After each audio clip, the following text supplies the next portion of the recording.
there you go. Okay. Well, I've been a Rotarian as long as I've been married. I joined Rotary 3 months before I married Rick in 1994. So it's been quite a journey. And Rotary is the reason I'm in animal welfare, but that story comes later. I was born in Hollywood, and that probably explains a lot. My dad, yes, he was the milkman. And my mother was a songwriter and homemaker, and it was a blended family, half siblings, Dennis, Orlin, and Patty. And then my sister Janine was born in 1961. So my parents spaced us out. So like she had three batches of only kids. I attended school in Newhall, California from kindergarten all the way through 12th grade. And there were about 6 of us that started in kindergarten together and graduated together. And I first heard about Rotary when I got this big trophy with this big wheel on the top in 9th grade for being the foreign language student of the year, because I was good in Spanish class, I guess. And I had been taking drama, and my history teacher, after reading an essay I wrote, pulled me out of drama and put me into journalism, because he says, you've got a skill here that you don't realize. And so I was editor of my junior high and high school newspapers. So first I was a journalist. I started out in high school, and then the Newhall Signal, which was the local tri-weekly, hired me 3 days before I graduated from high school because they liked the way I wrote in the school paper. And I was a cub reporter, which meant they sent me to the funeral home to get the obituaries. And of course, the funeral director wanted to give me a tour while he had a body on the slab, and I was 18. So this was quite interesting. I did the society page, weddings, and then pulled the stories off the newswire and did front page feature stories. And I went to college at night, majoring in English and political science at LA Valley College. And I've been a flight attendant. I flew for Hughes Air West, and I was hired when they, by contract, had to add a third person to their DC-9 jets. And I trained in Phoenix for a month and then got based in Seattle. They gave you the base on your age, and I was the youngest person on of the flight attendants at that time. And actually, we were airline hostesses. And then 6 months later, we became flight attendants when they finally started hiring males to do the job. And I was a travel writer for the in-flight magazine, The Sundancer. And then I got married to Ken Feifel in 1971. He was a ticket agent. And see that lovely yellow uniform with the purple trim? Imagine that with this red hair. It was not a pretty picture. We moved to Kalispell, Montana in 1976, and I was a freelance writer there for the Daily Interlake and the Great Falls Herald, and a weekly paper called the Glacier Herald. And then I got to be the editor of the first edition of Art West magazine. And one of my first stories was interviewing an artist from Washington named Fred Oldfield. And he will show up later in my life by coincidence. Adopted my son Kip in 1977 as a baby, and Todd in 1982. And then we moved to Phoenix, Arizona, and there I wrote a travel newsletter and was a freelance advertising copywriter. And the one client that was the funniest is he had me write his story on the inside of a matchbook cover. So that was a challenge. And then I was the executive director for Durango Bound Marketing in Scottsdale, where they were marketing second homes to people who lived in Scottsdale in Durango, Colorado. So I got to go skiing for free. And then we moved to Memphis. I was hired by the advertising agency there, and I was in charge of producing radio and TV commercials, press releases, and special events. And some of the interesting clients were the McDonald's Mid-South franchise owners. That meant one of the things I was supposed to do is drive around Larry. Larry is the one that played Ronald McDonald.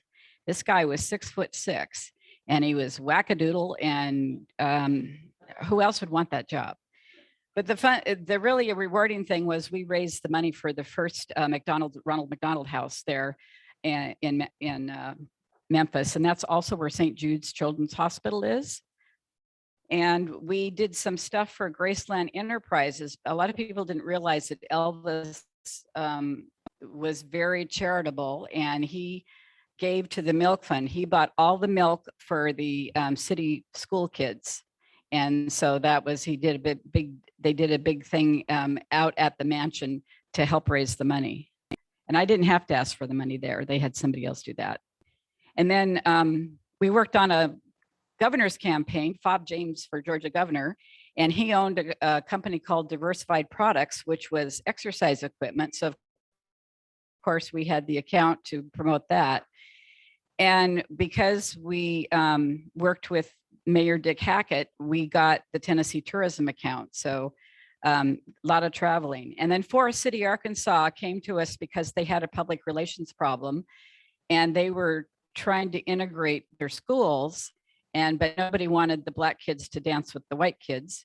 So they made USA Today, and what they ended up doing is the kids said, "This is ridiculous. We've been going to school together forever." So the local funeral homes loaned them the limousines, and so they all got to go to the same dance in the same place. And I'm thinking, you know, this is 1987, and this was still an issue in the South. So that was quite an education too. I remember standing up in front of the Chamber of Commerce making the presentation about what our ad agency could do for them. And Mayor Loeb, he had been mayor of Memphis when Martin Luther King was assassinated. He now lived in Forest City, and he looks at me and he says, "Well, sounds good for a Yankee." Dead silence. And I said, "Well, Mayor, I know I'm from California, you know, the land of the fruit and the nuts." And I'm thinking fruit like oranges and nuts like walnuts and almonds, but I was his good friend after that. Moved back to Washington, and my first job was at Lutheran Social Services, and that's because they needed somebody that could produce a TV show, do quarterly forums on senior issues, and edit a newspaper. And because of my background, I was able to do that. And I worked there from 90 to 93. And then I was recruited to Fish Food Banks of Pierce County because their director was retiring. And that's when I met Rick, because he was the treasurer of the board and also ran one of the food banks.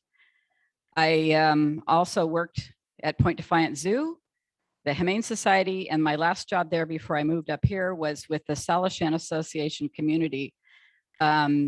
This was a blended community of Section 8 rentals, market rate rentals, and homeowners. And our job was to create events that would attract everyone. And you had people from Ukraine, Cambodia, Korea, and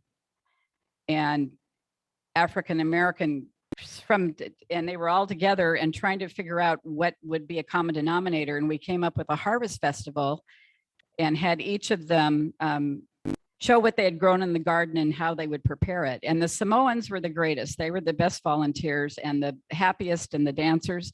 And so one of Rick's voluntold duties was to be the DJ. And I said, "I bet you never thought you would be doing Cambodian, Korean, and Samoan music," but it all worked out. We got married in 1994 when I joined the Fish Food Bank, and we're a blended family, so we didn't really need anything. So we said, "Please just give donations to Fish Food Banks." We raised about $6,000, and then the board of Fish Food Banks gave us a fish platter. So if you come to my house for dinner and I serve fish, you'll get to see the lovely fish platter. And Rick tells everybody that the reason he first thought I'd be interesting to date was because I was test driving new cars. I'd get about 3 of them a month and write a review of them for the Puget Sound Business Journal. So that was a little fun side gig. Rotary's the reason I'm in animal welfare. 1997, I was co-chair of the auction, and it was a Treasure Island theme. And then in 1998, I was chair, and we did a safari theme. So the zoo at the time, in Point Defiant Zoo, was working on getting some tax support, and they really were strapped. So we raised $10,000 for the zoo as part of this auction. And about a month later, I got a call from the zoo director, and he said, "You know, our person that does our fund development is moving to Virginia because her husband got transferred. And I remember you like to dress up and raise money for animals. So why don't you come interview with us?" So that's how I ended up at Point Defiant Zoo and Aquarium. And I was their Zoo Society executive director, which meant I was in charge of membership, events, and fundraising. And I was there for 8 years when again a Rotarian called me and said, Kathleen, I'm president of the board at the Humane Society, and we just let our executive director go, and you would just be great.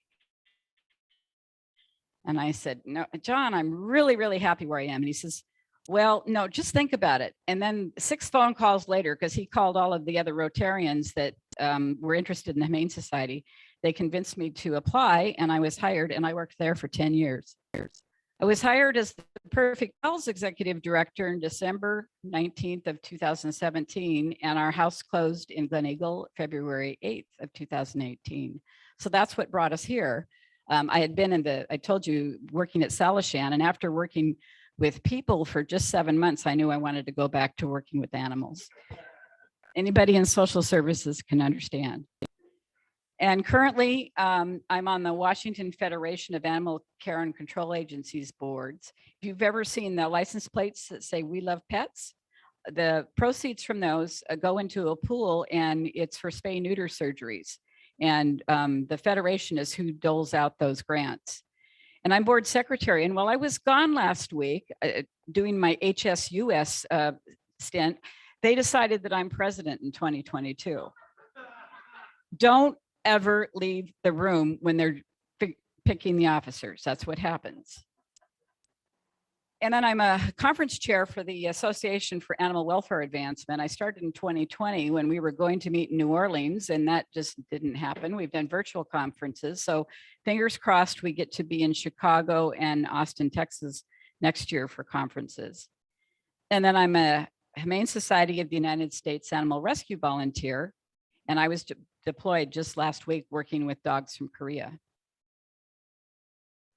But the highlight reel, I love Western art, and people, how did you come about that? Well, when I grew up in Newhall, William S. Hart was a silent movie cowboy, and he had built his house there and had a little ranch, and he gave it to the county when he died. And so it was open to the public. So I'd ride my bike down and go through his house, and there, he had Remington and Russell paintings. And so that became something that I loved because I saw it all the time. So when I moved to Tacoma, I got a phone call from when I was at the food banks, a lady named Joella, and she says, my husband Heinz is having his 57th birthday, and we would like to donate everything for that Heinz 57 to the food bank. And so I said, well, that'd be awesome. And when I met her, when we got in the same room, she says, I know you. And I said, yeah, Great Falls, Montana, Western Art Show in 1978. I interviewed your father, Fred Oldfield. Well, then about a year later, she decided that to keep his legacy alive, because he was one of the last living true cowboy artists, she approached the Washington State Fair folks, and they set up the Fred Oldfield Western Heritage Center. And so I was on the board that helped establish that. And it's still there today. If you go to the fair in Puyallup, it's at the Red Gate. And Fred died at 99. He was just a little bit short of his 100th birthday. But the Art West magazine there, that's the one that had his interview in it that I wrote. Small world. The most fun thing about being in Rotary is the fellowship, and it's international. Our club paid for me and Rick to go to Osaka, Japan in 2004 for the international convention. And we were part of a Rotary tour group that started in Tokyo, went to the convention, then went to Bangkok, Phuket in Thailand, and then to Singapore. And when we were in Bangkok, a Rotary member who was originally from Seattle picked us up at our hotel and took us out to the Kaukio Open Zoo outside of town, because they had a clouded leopard breeding program. And we at Tacoma Zoo Society had been giving them $5,000 a year. So that meant we got to have lunch with the head of the zoo. And when the veterinarian sitting next to me whispered, this is the first time we've met him. I said, well, they'll always come for the money.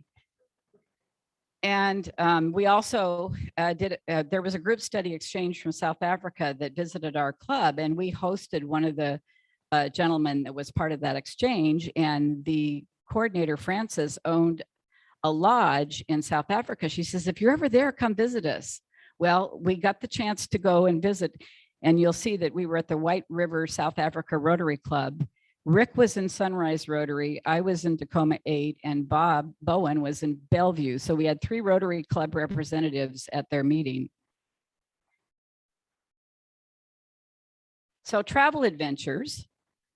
We did the Global Neighbor Project, which was for 5 years. The Pierce County, the faith communities, the city and the county made a commitment to one place in Lesotho, South Africa, where HIV/AIDS was orphaning one child every 16 minutes. So that's such an overwhelming statistic. We said, let's just focus on one place and do what we can to help them.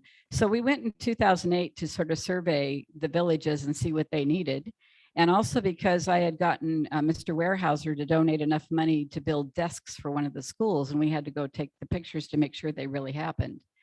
And then after our mission trip there, we went to Kruger National Park, and that's when we stayed with the Rotarian from White River, and a retired park ranger who was in that Rotary Club gave us the tour. So he knew where all the animals were. It was very cool. You can see Rick down there in the corner. He was our videographer on this trip. And so he's showing, these ladies had just done a dance and they had never seen before themselves. And so that's what they're looking at there. He played it back for him. And they were fascinated. We went back in 2010. And fortunately, this was a big collaboration. Rotary built the water systems. Catholic Community Services donated the books for the schools. And our Global Neighbor Project put together caregiver kits for the families and helped with the school supplies. And I am not digging a hole there, I'm actually planting a tree. And then Rick and I went to England and Scotland and one day in Wales in 2014 for our 20th wedding anniversary. And we went for 3 weeks with another couple.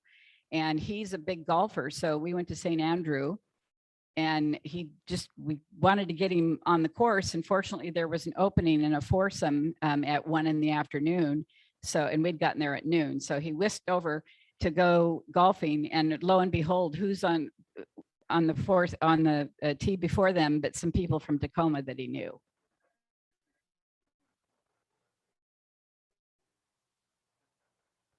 And we like to cruise. We just got back from Alaska, and we're going to go to the Caribbean in February. Of course, you have to get COVID tested and show proof of COVID vaccination, but that made us feel really safe on our Alaskan cruise because everyone was masked except when they were eating. When you got off the ship, you wore a mask. Everyone was wearing a mask, and we stayed healthy. And there's the bullet points of me in a nutshell when I have to fill out stuff about what I do. The fun highlight is that we hosted 8 Rotary Exchange students, mostly from South America and Mexico, one from Finland, and her last day at her house, she dyed her hair blue. So her parents were a little upset with us, I guess, when she got back home. And then I had a blue basin in my bathroom for quite a while. I'm currently serving with Dave on the District 50/50 Publicity Committee.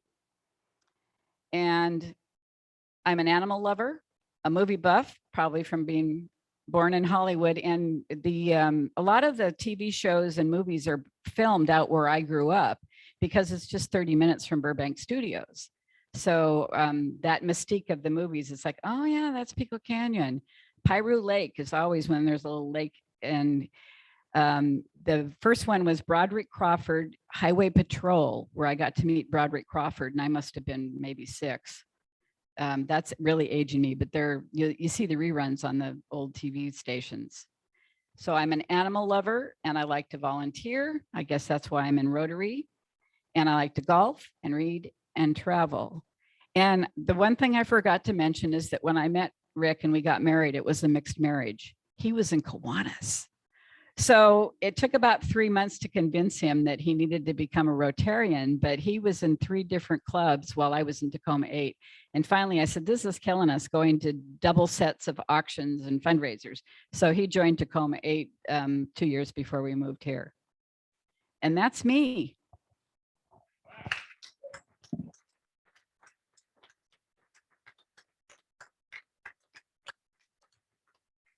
TMI, too much information, but at least I covered all the bases, right?